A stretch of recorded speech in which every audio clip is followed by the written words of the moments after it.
The early morning fog clung to the forest as they locked the car and shouldered their backpacks.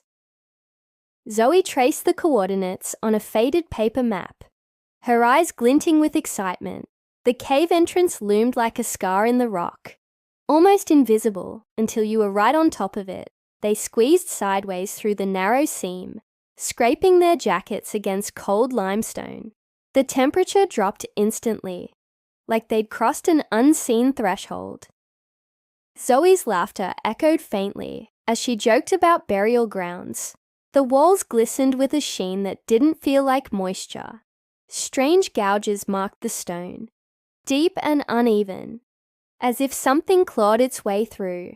The headlamps cast long twitching shadows as they entered a larger chamber. The ceiling soared impossibly high, defying their sense of depth.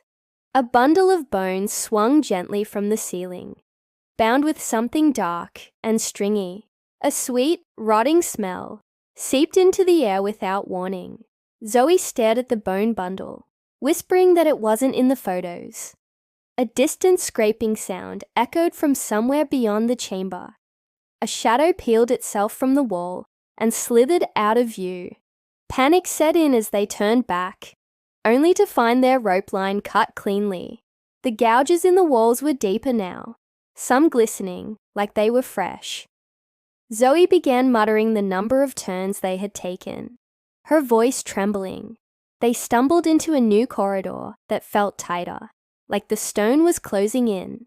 A deep, rhythmic breathing surrounded them, not from a direction, but from the walls themselves. They found a ledge and climbed, seeking a vantage point and safety. From the ledge, they spotted a tall, grotesque figure just outside their light's reach.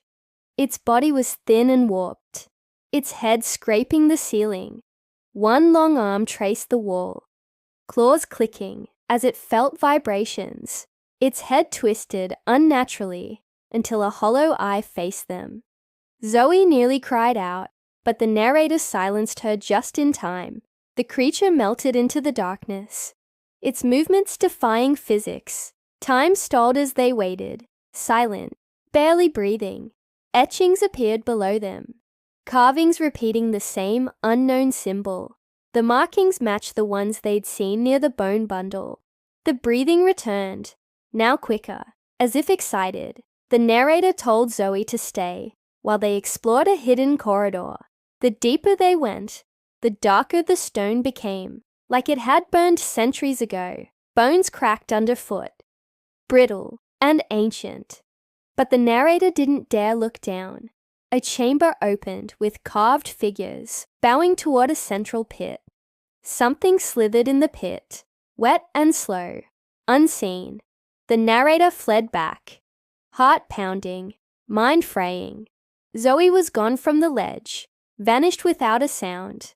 A fresh bundle of bones now hung in her place, still wet. The narrator stood frozen, unable to scream as the truth hit them. Their flashlight dimmed, not dying, fading like memory. They ran through shifting tunnels, the cave folding in on itself. Footprints appeared, disappeared, then stopped completely. A faint circle of sky appeared above. A way out. They clawed their way up through roots and wet soil. The forest was still, eerily normal, as if nothing had happened. 2 days vanished from their memory. Recovered in their apartment, scraped and dehydrated. Zoe was gone from every system. No photos, no mentions, no trace. A bundle appeared under their door, Zoe's braid, tied in pale leather.